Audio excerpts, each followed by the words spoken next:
bersama bahwa wudhu adalah cara untuk mensucikan diri kita dengan air. Kalau dengan debu itu biasanya disebut dengan tayamum. Jadi sebab-sebab yang harus kita lalui pada saat kita yang melakukan wudhu itu seperti kita akan sholat, melakukan ibadah seperti itu. Tapi sebab-sebab utama dilakukannya wudhu adalah karena kita itu memiliki hadas kecil. Jadi wudhu itu bertujuan untuk menghilangkan hadas tersebut. Seperti yang akan kita bahas pada kali ini, wudhu adalah segala sesuatu menyucikan diri dari hadas kecil karena disebabkan oleh sebab-sebab tertentu. Ada yang tahu di sini niat sebelum atau doa sebelum wudhu? Gak ada ya. Jadi doa sebelum wudhu itu alhamdulillahilladzi ja'alana at-tahura. Itu adalah doa sebelum wudhu. Wudhu itu disebabkan oleh sesuatu yang keluar dari dua jalan, yakni kubul dan dubur, atau tersentuhnya tangan laki-laki dan seorang perempuan yang bukan mahramnya. Jadi itu yang menjadi sebab-sebab wudhu. Kemudian untuk fardu-fardunya wudhu tersendiri itu ada 6. Yang pertama niat. Kenapa yang pertama niat? Karena seperti dalam sabda Nabi, innamal a'malu binniyat, yang artinya segala sesuatu itu harus ada niatnya, atau segala sesuatu itu tergantung kepada niatnya. Jadi yang pertama kali ini itu niat. Setelah niat wudhu, kemudian kita membasuh muka. Membasuh muka itu dianjurkan 3 kali. Jadi saat kita membasuh muka itu 3 kali dengan air. Kemudian setelah membasuh muka, membasuh sebagian tangan, telapak tangan sampai dengan siku-siku. Kemudian itu juga dilakukan 3 kali juga dianjurkannya, yang diawali dengan tangan sebelah kanan dan diakhiri dengan tangan yang sebelah kiri. Setelah membasuh tangan sebelah kanan dan kiri, membasuh sebagian kepala.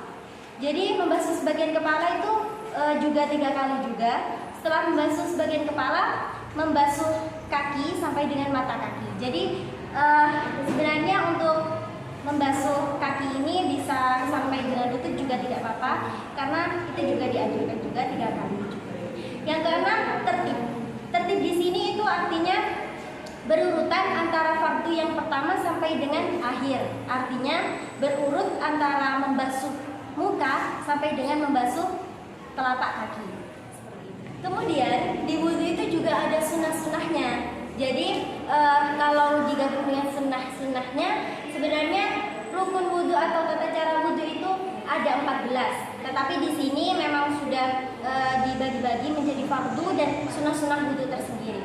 Sunnah-sunnah wudhu itu ada 4. Yang pertama, cuci tangan. Cuci tangan di sini bertujuan untuk membersihkan kotoran-kotoran yang atau hadas-hadas yang ada di tangan. Seperti pada kita kan menyentuh apapun itu kan pakai tangan. Jadi dikhawatirkan di tangan itu juga ada kotoran-kotoran yang masih tersisa gitu. Jadi harus dibasuh juga untuk sunnahnya. Kemudian berkumur. Berkumur ini bertujuan untuk membersihkan kotoran-kotoran yang ada di mulut gitu. Jadi di mulut itu biasanya kita makan, kita minum, pokoknya makan minum itu dikhawatirkan masih ada kotoran yang tersisa gitu. Jadi itu berkumur. Kemudian memasukkan air ke dalam hidung. Untuk yang memasukkan air ke dalam hidung ini itu dianjurkan, tetapi jarang dilakukan karena mungkin dikhawatirkan akan terjadi pada saat, karena itu sulit. Jadi jarang untuk orang yang melakukan, hanya untuk orang-orang yang mungkin tahu-tahu saja. Kemudian yang terakhir, membasuh telinga. Membasuh telinga itu untuk membersihkan kotoran-kotoran yang ada di telinga. Jadi tujuan dari wudhu sendiri itu membersihkan seluruh atau keseluruhan anggota tubuh dari kotoran-kotoran atau hadas-hadas kecil yang dikhawatirkan itu dapat tidak sahnya sholat. Kemudian di sini ada sebuah contoh berwudhu yang benar adalah dari sunnah dan fardunya itu digabung menjadi 14. Jadi sebenarnya untuk wudhu tersendiri itu sah-sah saja apabila dilakukan fardunya saja, tetapi yang dianjurkan itu juga dengan sunnahnya. Jadi untuk wudhu secara sempurna itu dilakukan dengan fardu dan sunnahnya juga. Kemudian untuk yang kesempatan kali ini kita akan membahas tentang mandi besar. Jadi mandi besar di sini itu adalah mandi untuk menuangkan air ke seluruh tubuh dengan tata cara untuk menghilangkan hadas besar. Jadi ini sangat berbeda ya dengan wudhu. Kalau wudhu hanya mengalirkan air atau membasuh dengan air, tetapi kalau ini keseluruhan atau pada saat kita mandi seperti itu.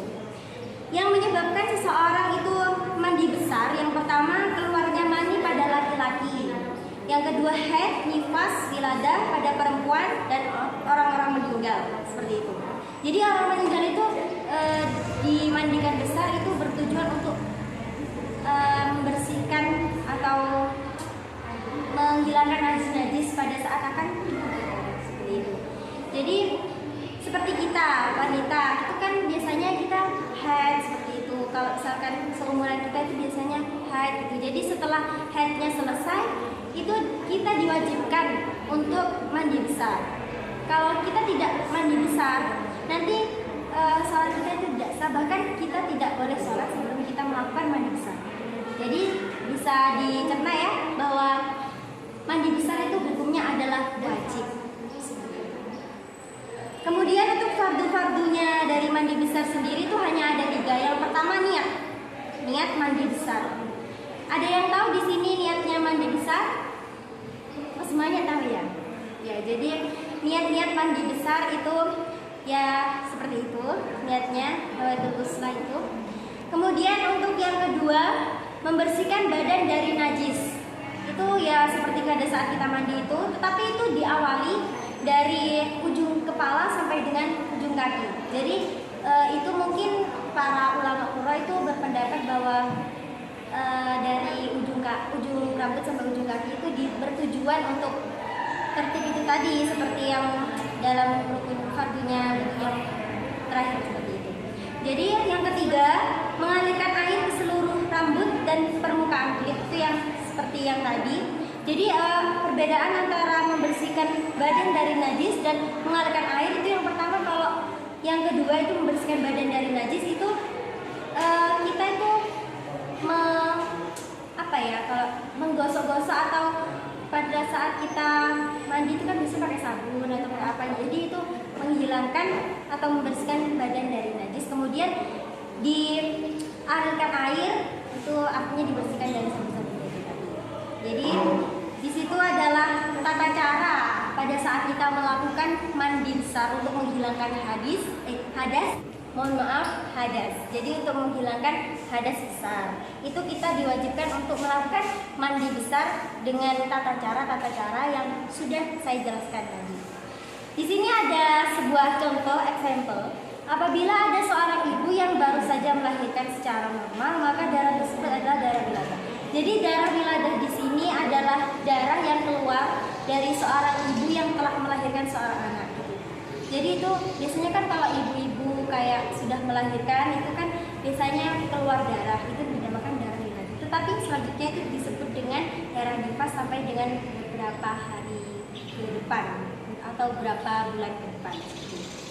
Kemudian tujuan dari menghilangkan hadas besar atau mandi besar di sini pada persoalan ibu yang melahirkan ini itu untuk mensucikan dirinya dari hadas besar yaitu berupa darah wiladah tersebut. Jadi seorang ibu tersebut tidak boleh melakukan ibadah ataupun kayak ketentuan-ketentuan dalam Islam sebelum ia melakukan mandi besar. Baiklah, di sini saya akan menjelaskan tentang bab toharoh. Toharoh yaitu membersihkan diri, pakaian, tempat dari segala najis dan hadas. Adapun cara toharoh itu bisa dilakukan dengan 3 cara. Yang pertama dengan berwudu, tayamum, dan mandi besar. Adapun hukum toharoh dalam Islam itu wajib dilakukan sebagaimana firman Allah dalam surat Al-Maidah ayat 6 yang artinya, wahai orang-orang yang beriman, barang siapa yang ingin melaksanakan sholat ataupun ibadah, maka hendaklah kalian membasuh muka, kedua tangan sampai siku-siku, dan mengusap sebagian bagian kepala dan membasuh kedua kaki sampai mata kaki. Dan adapun alat-alat taharah yaitu yang pertama air, entah itu air hujan, air sungai, air sumur, ataupun embun air, ataupun bahkan air salju itu diperbolehkan. Yang kedua menggunakan batu, terus yang ketiga menggunakan daun, yang keempat menggunakan debu, dan yang kelima menggunakan sabun. Bab najis. Najis yaitu semua benda yang dihukumi kotor seperti bangkai, tapi dikecualikan bangkai ikan dan bangkai belalang, darah dan kotoran manusia, kotoran hewan, dan sebagainya. Adapun hukum-hukum najis itu ada 3, yakni najis mukhafafah, najis mutawassithah, dan najis mughalladah. Najis mukhafafah yaitu najis yang tingkatannya itu sangat ringan, seperti najisnya bayi laki-laki yang masih belum umur 2 tahun dan masih meminum ASI. Dan yang kedua yaitu najis mutawassithah, yaitu tingkatan yang sedang, seperti najisnya kotorannya sapi, kotorannya ayam, dan kotorannya manusia.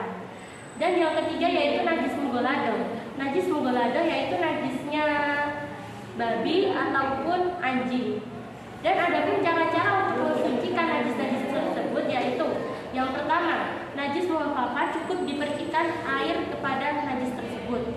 Yang kedua, najis mutawassithah dengan cara menghilangkan airnya terlebih dahulu, lalu menghilangkannya menggunakan air yang mengalir, yang mana air tersebut lebih banyak daripada najis tersebut. Yang ketiga yaitu najis mughalladah. Caranya membasuh 7 kali basuhan dan salah satunya menggunakan. Tidak ada pertanyaan lagi, maka sekian dari kami dari kelompok 1. Sampai jumpa di episode selanjutnya. Baiklah, karena tidak ada pertanyaan lagi, maka sekian dari kelompok 1 dari kelas kami. Sampai jumpa di episode selanjutnya. Wassalamualaikum warahmatullahi wabarakatuh. Assalamualaikum warahmatullahi wabarakatuh. Pada kesempatan kali ini kami akan membahas tentang fadilah dan adab-adab membaca Al-Quran. Perkenalkan, nama saya Daifatul Haibah dari kelas 10 MIPA kelompok 1. Dan saya Syafa Zahra Ahmad, kelas 10 MIPA kelompok 1. Silakan simak videonya. Baiklah, untuk fadilah dan keutamaan dalam membaca Al-Quran ada adab tertentu. Sebelum itu, kita harus mengetahui bahwa Al-Quran adalah firman Allah Subhanahu wa Ta'ala yang diturunkan kepada Nabi Muhammad SAW untuk menjadi pedoman hidup bagi setiap manusia.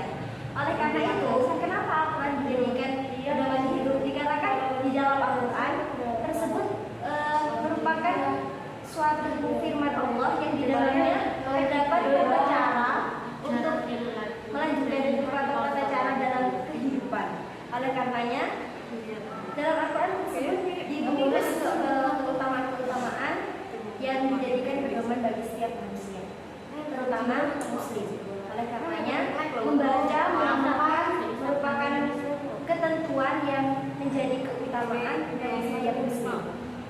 Al-Quran dikaitkan dengan bulan Ramadan. Dikatakan pada bulan Ramadan tersebut penyempurnaan dari Al-Quran tersebut terjadi pada 17 Ramadan. Oleh karenanya, dalam bulan Ramadan kita diutamakan untuk membaca Al-Quran. Pada saat kita membaca Al-Quran, oleh karenanya ada adab-adab tertentu yang wajib atau yang harus kita lakukan. Oleh karenanya kita akan membahas pada pertemuan ini. Adapun di sini ada pembaca Al-Quran. Yang pertama ialah ikhlas. Ikhlas di sini maksudnya ialah kita membaca Al-Quran dengan niat atau bertujuan untuk mendapatkan ridhonya Allah Subhanahu wa Ta'ala, dan juga ingin mendapat pahala yang berlimpah, dan bukan karena niat yang lain ataupun dengan mencari mengejar dunia ataupun ingin dipuji oleh orang lain. Yang kedua ialah mulut yang bersih.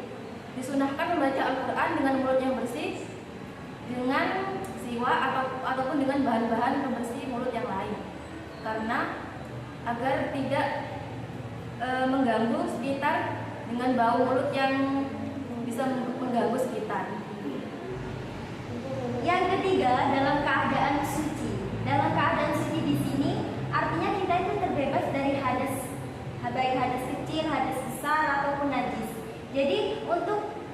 kita pada saat akan membaca Al-Quran, kita harus terbebas dari hadas, najis, dan segala apa-apa yang dapat membatalkan wudu. Itu merupakan tata cara agar kita itu suci seperti itu. Jadi untuk para ulama sepakat untuk pada saat akan membaca Al-Quran, kita harus berwudu terlebih dahulu untuk menghilangkan hadas tersebut ataupun najis tersebut. Oleh karena itu diwajibkan atau pada yang ketiga adalah dalam keadaan suci. Dalam keadaan suci di sini artinya kita itu pada saat akan membaca Al-Quran, kita terbebas dari hadas, najis, dan apa-apa yang dapat membatalkan wudu. Oleh karenanya pada saat kita tidak berwudu, kita tidak dianjurkan untuk menyentuh, membawa ataupun membaca Al-Quran. Jadi untuk membaca Al-Quran kita harus dalam keadaan suci. Oleh karenanya para ulama sepakat sebelum kita membaca Al-Quran kita harus berwudu terlebih dahulu. Yang keempat yaitu memilih tempat yang bersih. Untuk membaca Al-Quran sebenarnya kita boleh membaca Al-Quran dimanapun asalkan tempat tersebut bersih dan suci. Tetapi pada suatu keadaan kita pasti dihadapkan pada situasi yang memang darurat. Kita bisa untuk membaca Al-Quran tetapi kitanya dalam keadaan suci dan tempatnya juga memadai. Jadi untuk membacanya kita harus mencari tempat. Dan para ulama sepakat tempat yang memang dianjurkan untuk membaca Al-Quran itu di masjid, karena di masjid merupakan tempat untuk beritikaf, untuk beribadah. Jadi otomatis di masjid merupakan tempat yang sangat baik untuk membaca Al-Quran. Yang kelima yaitu menghadap kiblat. Merupakan setelah mendapatkan tempat yang bersih dan menghadap kiblat, kita itu duduk dalam keadaan sakinah dan penuh ketenangan. Jadi pada saat kita menghadap kiblat itu kita dalam keadaan sakinah dan penuh ketenangan. Sebenarnya ini adalah sunnah-sunnahnya, tetapi ini masuk ke dalam adabnya karena ini termasuk sikap. Yang keenam, memulai dengan pembacaan ta'awudz. Jadi seperti dalam artinya bahwa ta'awudz itu adalah memohon perlindungan dari syaitan. Oleh karena itu pada saat kita akan membacakan kita memohon perlindungan terlebih dahulu kepada Allah Subhanahu wa taala agar terhindar dari syaitan. Jadi kita itu lebih khusyuk dan lebih bisa mentadabburi isi-isinya dalam Al-Qur'an tersebut. Kemudian yang ketujuh yaitu khusyuk dan tadabbur. Khusyuk dan tadabbur di sini artinya kita itu dapat fokus dan merenungi apa yang ada di dalam isi Al-Quran tersebut. Jadi setiap ayat itu dalam Al-Quran itu perintah. Jadi perintah atau firman Allah. Jadi kita sebagai manusia saat membacanya pun kita harus khusyuk dan merenungi apa isi-isinya. Bahkan ada sebuah cerita bahwa ada seorang ulama salaf yang sampai pingsan, bahkan ada yang sampai meninggal pada saat dia mentadabburi dan merenungkan isi-isi dari Al-Quran. Oleh karenanya, karena begitu dahsyatnya keutamaan-keutamaan yang ada di dalam Al-Quran, jadi kita sebagai umat muslim sangat diutamakan untuk mentadabburi dan membaca, minimal membaca. Dan mungkin kalau menurut saya pada saat kita khusyuk, fokus dan senantiasa merenungi apa isi dan memasukkannya di dalam hati, itu kita termasuk membaca. Jadi menurut saya kalau misalkan kita sendiri dapat selalu istiqomah membaca Al-Quran dan selalu ikhlas dan mengikuti adab-adab dan sikap-sikap membaca Al-Quran, maka kita termasuk sudah dapat mengamalkan keutamaan dalam Al-Quran. Nah, setelah mengetahui keutamaan membaca Al-Quran, ada baiknya untuk sering membaca Al-Quran pada bulan suci Ramadan. Karena pada bulan yang suci ini, maka pahala kita akan dilipat gandakan dan juga akan mendapatkan kemuliaan di bulan Ramadan ini. Baiklah, apakah ada pertanyaan? Kami membuka satu pertanyaan. Baiklah, saya akan menanyakan yang nomor 3. Dalam keadaan suci, di mana ketika wanita itu sedang membaca Al-Quran melalui HP itu diperbolehkan. Jika iya, tolong dijelaskan, dan jika tidak, tolong dijelaskan.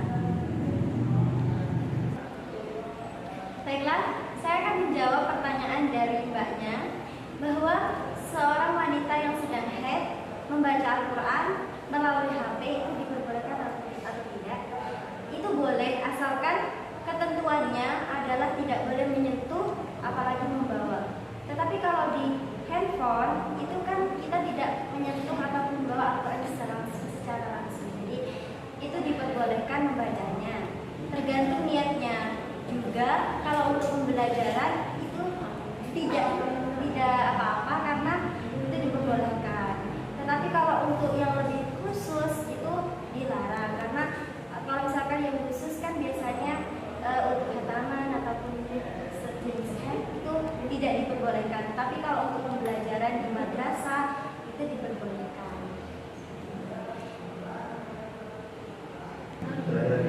Baiklah, sekian pertemuan kali ini membahas tentang fadilah dan adab Al-Quran. Apabila ada kesalahan, kami mohon maaf yang sebesar-besarnya. Wassalamualaikum warahmatullahi wabarakatuh. Assalamualaikum warahmatullahi wabarakatuh. Kami dari kelompok 1 kelas 10 MIPA akan mempresentasikan dan menjelaskan tentang materi penguat iman dari akidah akhlak. Perkenalkan, nama saya Naifatul Linda dari kelas 10 MIPA. Dan saya Ilma Hidayat Solihah dari kelas 10 IPA. Selamat menyaksikan, semoga bermanfaat. Rusaknya moral pada seseorang pada era globalisasi ini tentunya disebabkan oleh berkembangnya informasi dan masuknya budaya-budaya barat yang buruk yang masuk ke negara kita. Oleh karenanya kita memiliki pengaruh buruk juga. Di samping itu, tata cara kita agar kita terhindar dari pengaruh-pengaruh buruk tersebut, kita harus selalu berpegang teguh pada agama dan selalu mentaati rambu-rambu yang ada di dalam agama. Selama itu tidak menyimpang dari kebudayaan-kebudayaan kita dan tidak menyimpang dari tata susila dalam lingkup masyarakat kita. Oleh karenanya, menjadi pribadi yang perfect dalam segala hal itu bukan menjadi acuan bagi kita untuk menjadi pribadi yang diharapkan menjadi pribadi yang sangat baik, tetapi itu tidak. Menjadi pribadi yang perfect dalam diri kita itu bukan hanya sekedar dilihat dari fisik dan materi saja, tetapi juga dilihat dari kelembutan hati dan sikap dan attitude kita kepada sesama. Oleh karenanya, di sini saya akan membahas tentang metode penguat iman dan juga bagaimana adab-adab kepada adab-adab kita menghadapi pengaruh-pengaruh buruk yang ada yang sudah masuk di negara kita ini. Please. Kita sebagai generasi muda tentunya kita memiliki nafsu, apalagi kita adalah generasi remaja yang sedang melalui masa-masa transisi dari kanak-kanak menuju dewasa. Apalagi masa SMA ini kita memang dihadapkan pada suatu persoalan yang memang belum pernah kita lalui sebelumnya. Karena bahkan saya sendiri juga terkadang merasakan masa-masa transisi yang ada di dalam diri saya. Oleh karenanya, sebagai generasi ini di masa-masa remaja yang rentan akan persoalan ini, maka cara kita untuk melawan hal itu adalah kita harus melawan nafsu kita sendiri. Nafsu itu juga memiliki banyak hal, jadi bukan hanya sekedar nafsu untuk berbuat baik saja, tetapi nafsu itu juga ada yang berbuat baik, bukan sekedar yang tercela saja, tetapi nafsu itu juga ada nafsu yang berada pada kebaikan. Penyebab dari nafsu tersebut adalah keinginan kita untuk sama seperti orang lain. Misalkan kita punya teman, jadi teman itu lebih dari kita selalu ingin menjadi teman tersebut. Oleh karenanya kita selalu berkeinginan, entah itu berusaha, entah itu halal dan haram, tidak memikirkan hal tersebut. Kita ingin apa yang kita inginkan itu tercapai.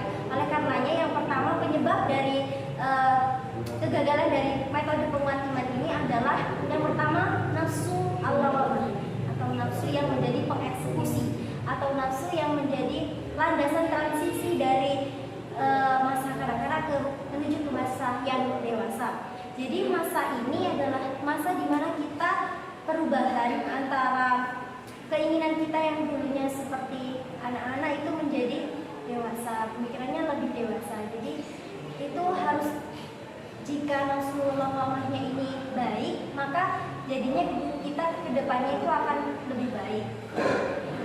Yang kedua yaitu nafsu amarah, yaitu nafsu yang tercela. Nafsu ini memang wajib dihindari bagi kita sebagai generasi muda karena kita belum bisa membedakan antara yang baik dan buruk. Oleh karenanya kita harus mengikat diri atau kita harus memiliki pegangan diri rambu-rambu untuk tidak melakukan perbuatan yang tercela seperti itu. Kemudian yang terakhir yaitu nafsu yang baik, nafsu mutmainnah. Nafsu ini adalah keinginan kita menuju hal-hal yang baik, keinginan kita menuju kebaikan, dan nafsu ini memang dianjurkan untuk kita semuanya dikarenakan nafsu ini sangat berpengaruh pada kita di masa yang akan mendatang dan menjadi acuan agar kita menjadi pribadi yang baik dan memiliki masa depan yang cerah. Untuk menjadi pribadi yang perfect atau menjadi pribadi yang sempurna, itu kita harus memiliki rambu-rambu. Ada 3 rambu-rambu. Yang pertama yaitu takhalli, tahalli, dan tajalli. Jadi saya akan membahas tentang poin yang pertama yaitu takhalli, yaitu mengosongkan diri dari hal-hal yang tercela. Jadi anggapan bahwa takhalli ini adalah kita menjadi pribadi yang lebih baik, artinya kita menghilangkan sifat-sifat tercela menuju sifat-sifat yang baik. Misalkan seperti contoh, sekarang kita nggak puasa, maksudnya tahun kemarin kita nggak puasa. Bisa aja tahun ini kita puasa, kita melakukan ibadah-ibadah kebaikan yang dulunya kita melakukan hal-hal yang tercela, misalkan berbohong, menipu, dan memfitnah, semuanya itu pada tahun ini kita perbaiki dan kita melakukan hal ibadah dengan ikhlas dan teguh hati. Kemudian poin yang kedua yaitu tahalli. Yang dimaksud tahalli di sini adalah mengisi diri dengan sifat-sifat yang baik. Jadi setelah kita mengosongkan diri, setelah kita menghilangkan sifat-sifat kita yang jelek, sifat-sifat kita yang tidak buruk, maksudnya yang buruk gitu. Jadi kita harus mengisi dengan hal-hal kebaikan seperti dalam suatu kegiatan. Misalkan kita dulunya itu tidak pernah datang ke pengajian, tidak pernah datang ke takliman. Sekarang ayolah kita datang ke pengajian, datang ke ratiban, ke takliman seperti itu. Jadi mengisi kepada sesuatu yang baik dalam diri kita dan selalu membiasakan diri pada sesuatu yang baik, berbicara yang baik, berperilaku yang baik, dan juga menolong orang lain. Kemudian poin yang ketiga yaitu tajalli. Tajalli di sini adalah mendekatkan atau anggapan kita itu dekat atau kita dekat dengan Allah. Artinya sejauh apapun kita memandang sesuatu, sejauh apapun kita melihat suatu keindahan dengan jiwa dan kerohanian itu selalu tertuju kepada Allah Subhanahu wa taala.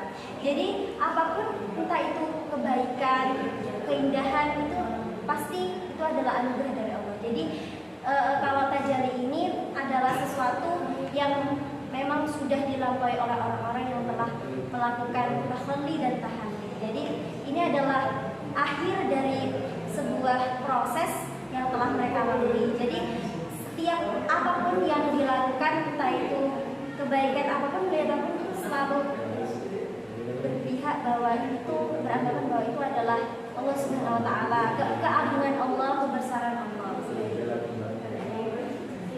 Oleh karena itu, menjadi pribadi yang perfect, memang kita sebagai manusia, apalagi generasi muda seperti kita, memang tidak bisa menjadi pribadi yang sangat sempurna. Tapi pribadi yang sempurna itu tidak diukur dari meteran apapun, tetapi dilihat dari ketulusan hati dan apapun yang dia lakukan selalu disertai dengan ridha Allah Subhanahu wa taala. Baiklah, sekian pertemuan pada hari ini, semoga bermanfaat bagi kita semua. Terima kasih telah menonton kami dan menyaksikan kami. Assalamualaikum warahmatullahi wabarakatuh.